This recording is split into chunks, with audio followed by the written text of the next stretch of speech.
Hello, everybody. Welcome to Claim Evidence and Reasoning. Today we are going to be taking notes on this way of creating a conclusion for our experiments.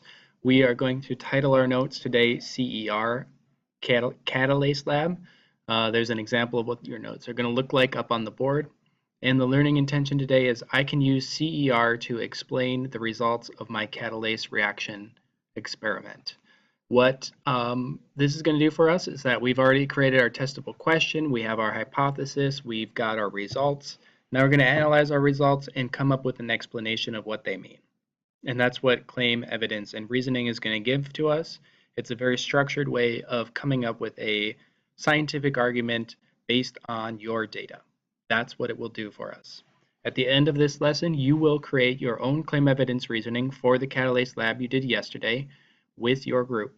You will then produce a slideshow that you're going to present tomorrow that has question, it has your testable question, has your variables,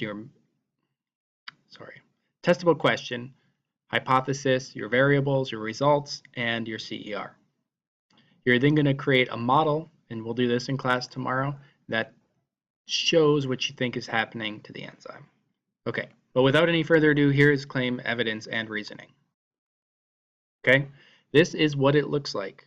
A scientific argument has a claim, and you're going to write this down in your notes. A claim is a conjecture, conclusion, or answer to your testable question. Okay? For example, if you ask the question, does temperature influence the rate of catalase reaction? Your claim might be the temperature of an environment influences the reaction rate of the catalase reaction. Okay? It's just a simple statement. It's a conjecture or a conclusion that you will draw. And it's going to fit with or draw its support from your evidence. That's going to be your data. So this is the second part that we want to put into our notebook. What evidence do you have to make that claim? And that evidence comes from the data you recorded. It could be a measurement, it could be an observation, it could be a finding from someone else's study that have been analyzed and interpreted. So what this is saying, this is a generic statement of evidence. For our particular study that we're working on with the Catalase Lab, your evidence is going to be the measurement of the foam height. And you're going to explicitly state, when I used 3% hydrogen peroxide, at 30 seconds, I got 15 millimeters of foam. After a minute, I got 30 millimeters of foam. Then when I added 6% hydrogen peroxide to my other sample, at 30 seconds I got 30 millimeters of foam, and at 60 seconds I got 45 millimeters of foam. Okay, so you're saying explicitly what pieces of data have you measured that support your claim. Reasoning is going to be a statement which explains the importance of and relevance of your evidence by linking it to underlying concepts, principles or assumptions. Okay? It should connect your evidence and your claim through some sort of underlying concept, principle, or assumption. Again, you can look at up on the board how I've defined it there.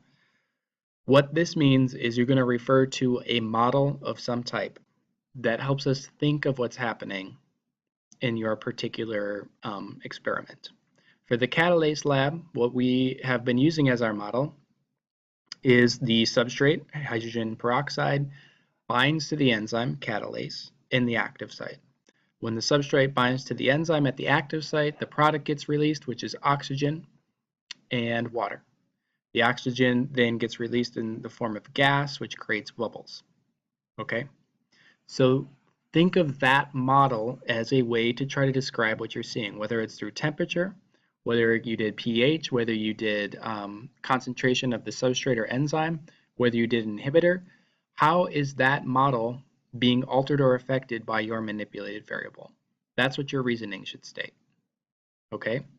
And in your notes, I also want you to add in, like I did here with these arrows, or like I have up in the board, which says that your evidence should support your claim, and your claim should be based on your evidence. Your evidence is supported by your reasoning, and your reasoning explains the evidence. So you should draw those arrows into your notes as well. Okay, here's an example, very quick example. On the left, here is the experiment. The question is Mr. Z lactose intolerant? Here's the experiment. I eat a big block of cheese, I get bloated, I belch, and I have flatulence. Okay, so there's my experiment. What claim can I make from that? Well, I might make the claim Mr. Z is lactose intolerant. What evidence do I have for it? Well, he exhibited bloating, belching, and flatulence after eating cheese. Those were the observations that I had. Right? I didn't measure anything, but I made observations. What is the reasoning? Well, cheese has lactose in it. That's sugar.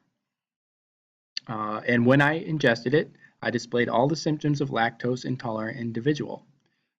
Most likely, I'm not producing any functioning lactose. I spelled functioning wrong.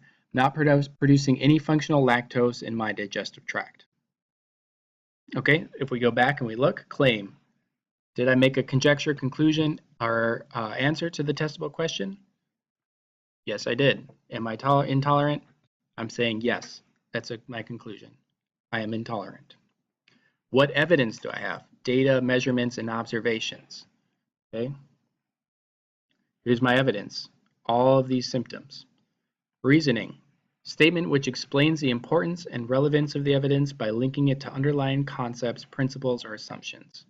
Okay. So here's the underlying assumption. Cheese has lactose in it. A lactose intolerant individual has all these symptoms. Therefore, if I exhibit those symptoms when I eat cheese, I must be lactose intolerant. Additionally, based on our working model of how we have lactose in or lactase, the enzyme in our stomach, we could make the assumption that I probably don't have any functioning lactase. Come on, Mr. Z. Lactase in my digestive tract. Fix this one while we're at it. Okay. So with all of that being said, here's your plan today. You need to go through and build a scientific argument for your experiment, okay, with your group.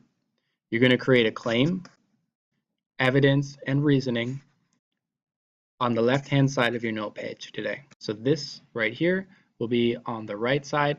On the left side, you're going to have the claim, evidence, and reasoning for the experiment you did yesterday, okay?